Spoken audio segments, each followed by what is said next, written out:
Apakah setiap bisnis MLM itu haram?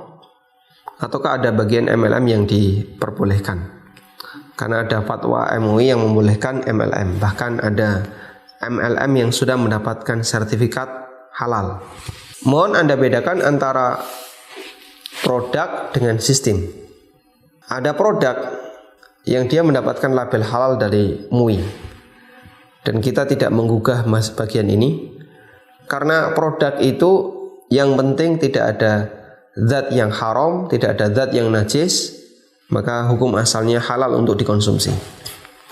Dan selama tidak membahayakan bagi orang yang mengkonsumsi, hukumnya diperbolehkan. Namun untuk sistem, maka di sini perlu kita lihat bagian mana yang boleh, bagian mana yang dilarang.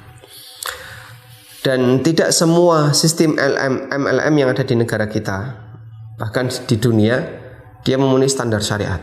Dulu sudah pernah kita sampaikan bahwa inti larangan jual beli dan semua muamalah yang ada di sekitar kita itu jika di sana mengandung 3 pelanggaran.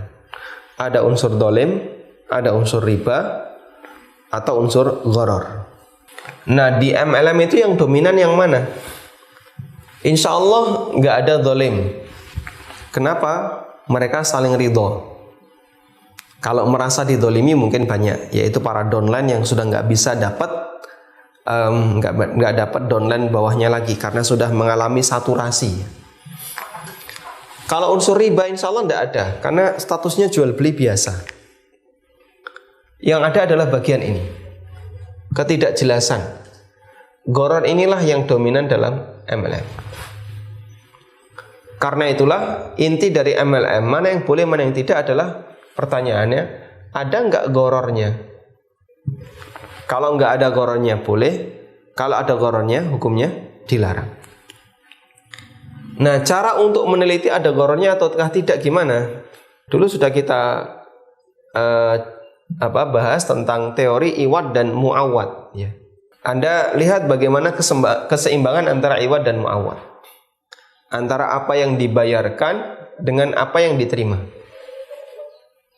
Ketika keseimbangan itu terjadi, di mana yang dibayarkan jelas dan yang diterima jelas, maka insya Allah tidak ada gharar.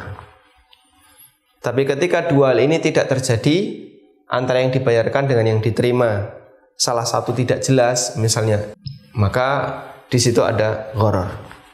Salah satu cara untuk mengetahui adanya keberadaan gharar adalah beberapa indikator ini ya. Pertama, fee referral.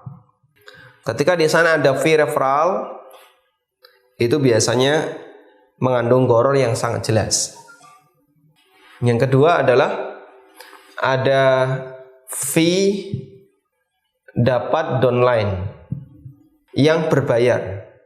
Dalam arti Anda bisa ketika dapat downline bisa dapat fee, namun syaratnya Anda harus daftar dulu, bayar dulu. Dan ini sama dengan menjual peluang pasar. Dan peluang tidak boleh diperjualbelikan.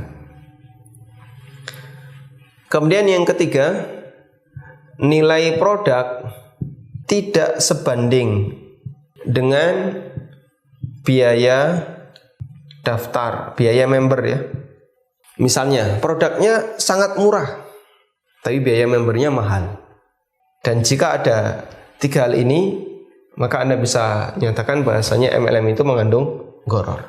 Tapi kalau nggak ada ini, insya Allah tidak masalah.